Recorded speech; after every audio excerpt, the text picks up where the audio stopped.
사무실 좌석의 70%가 비어 있습니다. 둘째, 넷째 주 금요일을 재충전 휴가일로 지정해 연차 소진 방식으로 직원 대부분이 같이 쉽니다. 과로가 다반사인 대학병원에서도 간호사들의 주 4일제 실험이 진행됐습니다.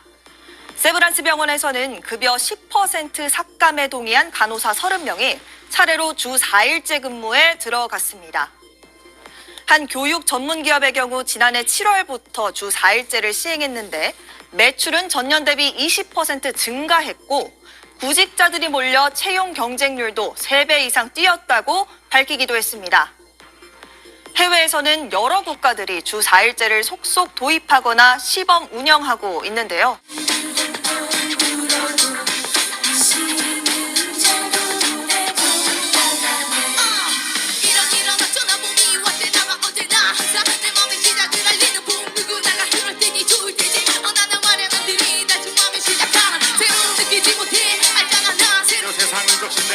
내 머릿속에 미래 꿈을 향한 노래 늘 멈출 수는 없어 하늘 높이 날 수 있어 이리저리 바쁜 예쁜 나비 I like 여기저기 피고지는 꽃을 like 모두를 시작해 세상의 아름다운 천재 천장에 도는 기계들만 나를 놓지 않네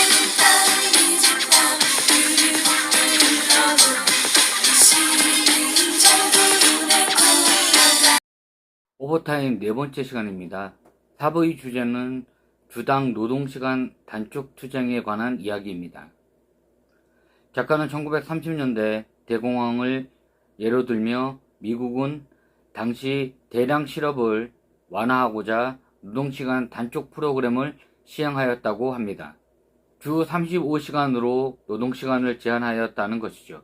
당시 고용주들은 여가시간이 늘어나면 삶의 중심으로서의 노동의 지위가 위태로워질 수 있다는 생각까지 했다고 합니다. 영국도 1847년에 노동시간 단축이 졌다가 여건이 개선되자 30년 뒤에 하루 노동을 최대 10시간으로 규제하는 법이 만들어진 사례도 있고요. 작가는 지속적이며 장기적 노동시간 단축을 이루거나 유지하기 위해서는 비법 같은 것은 없으며 다양한 방법으로 요구하는 것이 가장 효과적인 방법이라고 소개합니다. 또 자유시간의 확보와 노동시간 단축은 근본적으로 환경정의와도 연결되는 부분이라고 이야기합니다. 이는 정당성을 확보하기 위하여 정치적 요구와 결단이 필수라는 것이죠.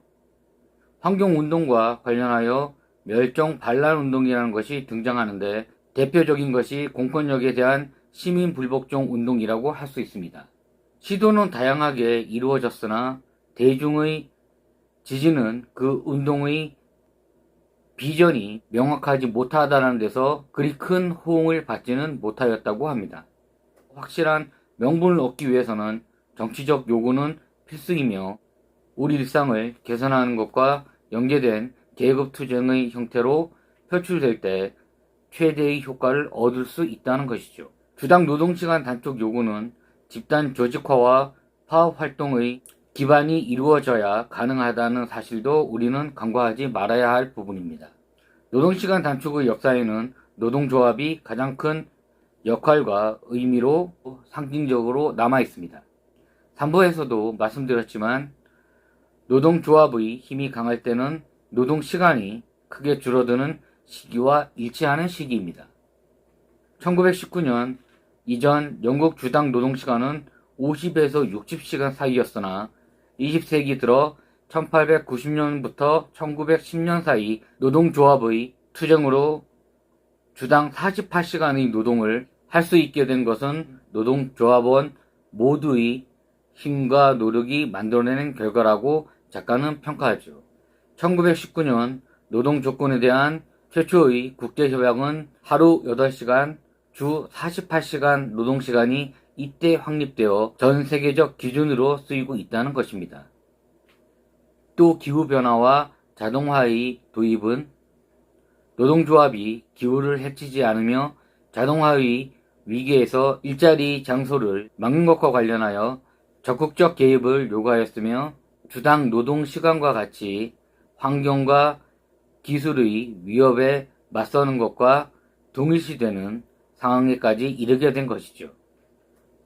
이처럼 자유시간에 대한 요구는 국제적 차원에서 결집되어야 하며 여가시간 증가를 통한 노동시간으로부터의 해방을 옹호하는 구심점이 노조의 태생적 사명이며 이는 앞으로도 더 많은 위기와 도전에 맞서야 할 것이라는 것이 세계적 노동학자들이 예상하고 있다는 부분입니다. 또 노동시간 감축은 정치적 의지와 제도의 지원 아래 이루어지는 것이므로 정치적 정당의 정책과 밀접한 관련이 있다고 합니다. 하지만 선거에서 승리한 후, 즉 정권을 창출하거나 상하원을 잠식한 지도자들의 노동정책 선택이나 정치적 선택이 노동자 입장에서는 계속 개선되어 나가야 하는 주당 노동시간의 줄임과 반대일 경우에는 혼선이나 노조나 노동자의 정치적 사회적 권익이 부정당할 수도 있다는 것은 명확한 사실이라는 것이죠. 주 4일제라는 전 세계적 진보주의 정당에서의 요구와 일치하는 근간의 분위기를 전하는 것이라고 할 수 있겠죠. 정치 세력들이 일치되는 의견이 없다면 권력을 쥐는 게 아니라 정부는 운용하는 데 그치는 것이고 곧 노동자의 노동시간 단축과의 괴리를 크게 만들 수밖에 없다는 것이죠. 자본주의 아래에서 노동자의 지위도 아직도 많이 신장되어야 하기에 이런 노동자를 위한 정책 실현에 있어 누가 정부를 운영하는 것보다는 사회 내에서의 전반적인 세력 균형이 더 중요하다는 것입니다. 이는 중도 및 좌파 성향의 정치 세력들이 노동시간 단축에 있어 선거에서의 공약에 머무르는 것이 아니라 장기적 정책으로 여기도록 노동자들과 사회단체가 계속 요구하고 압박하여야 한다는 것이죠. 노동시간 단축 투쟁은 말 그대로 투쟁이며 전쟁입니다. 급진적 좌파라고 할지라도 노동자의 자유시간을 위한 투쟁에 대한 지지는 거두어 들일 수 없다는 것이 지금의 현실이죠. 이는 지속 가능성과 젠더 평등, 인간의 번영, 자유의 기초한 인류의 노동생활에 거대한 변화는 이미 시작되었다고 작가는 말하며 글을 마무리합니다. 인간은 노동을 통하여 생존에 필요한 재화와 자유시간을 누리죠.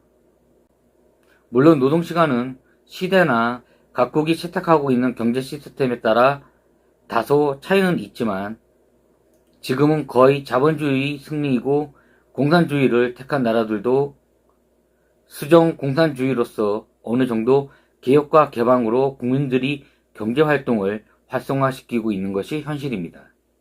있는 자와 없는 자의 사회적 불평등은 언제나 존재하지만 같이 동시대를 살아가는 인류로서 자본에 의한 노동자에 대한 최대한의 착취와 학대는 더욱 심해지는 것이 다른 나라는 모르겠으나 지금 헬조선의 현실입니다.